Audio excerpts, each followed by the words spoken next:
Lenora. Lenora is different from others. Years of perfect stitching experience.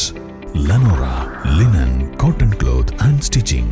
Pandikad Road, Vandoor. K മുരളീധരന് മറുപടിയുമായി P K Krishnadas. നിലമ്പൂരിൽ LDF രഹസ്യധാരണ എന്ന കോൺഗ്രസ് നേതാവ് K മുരളീധരന്റെ പ്രസ്താവനയോട് പ്രതികരിക്കുകയായിരുന്നു BJP ദേശീയ നിർവാഹക സമിതി അംഗം പി കെ കൃഷ്ണദാസ്. മുരളീധരന് സമനില തെറ്റിയതായും അദ്ദേഹം പറഞ്ഞു.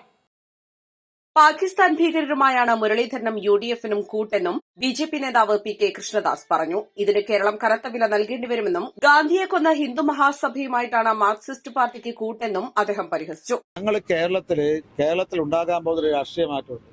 അത് കോൺഗ്രസിനും മാർക്സിസ്റ്റ് പാർട്ടിക്കും ബദലായിട്ട് വികസനത്തിന്റെ ഒരു രാഷ്ട്രീയമാണ് കേരളത്തിലെ ജനങ്ങൾ സ്വീകരിക്കാൻ വേണ്ടി പോകുന്നത്.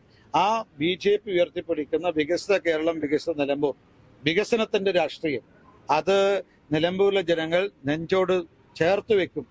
അതുവഴി കേരളത്തിനൊരു പുതിയ രാഷ്ട്രീയ മാറ്റത്തിന്റെ ആരംഭമായിരിക്കും നിലമ്പൂരിലെ ഉപതെരഞ്ഞെടുപ്പ് ഉണ്ടാകാൻ വേണ്ടി പോകുന്നത് എന്നുള്ളതാണ് ഞങ്ങളുടെ അഭിപ്രായം.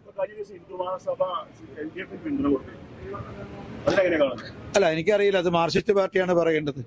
അങ്ങനെ ഹിന്ദു മഹാസഭ ഇവിടെ ഉണ്ടോ, അതിന് പിന്തുണയുണ്ടോ, അത് മാർക്സിസ്റ്റ് പാർട്ടി പറയാൻ ഗോവിന്ദൻ മാഷാ പറയേണ്ടത്. അതെ, ഇതുവരെ പറഞ്ഞ ഹിന്ദു മഹാസഭയാണ് ഗാന്ധിയെ കൊന്നതെന്നാണ് മാർക്സിസ്റ്റ് പാർട്ടി പറയാറ്.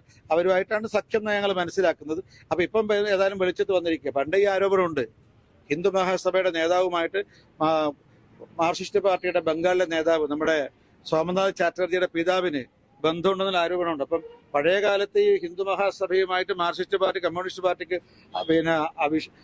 പരസ്യമായ സഖ്യം, സഹകരണമൊക്കെ ഉണ്ടായിരുന്നു. അതൊരു പക്ഷെ നിലമ്പൂരിൽ അത് ആവർത്തിക്കുന്നുണ്ടാവാം. നിലമ്പൂർ ചന്തക്കുന്നിലെ NDA മുഖ്യ തെരഞ്ഞെടുപ്പ് കമ്മിറ്റി ഓഫീസിൽ മാധ്യമപ്രവർത്തകരോട് സംസാരിക്കുകയായിരുന്നു അദ്ദേഹം. വെൽഫെയർ പാർട്ടി, PDP എന്നിവരുമായി തെരഞ്ഞെടുപ്പ് സഹായം തേടിയ ഇരുമുന്നണികൾക്കും ജനം നിലമ്പൂരിൽ മറുപടി നൽകുമെന്നും അദ്ദേഹം പറഞ്ഞു. East live, Nilambur.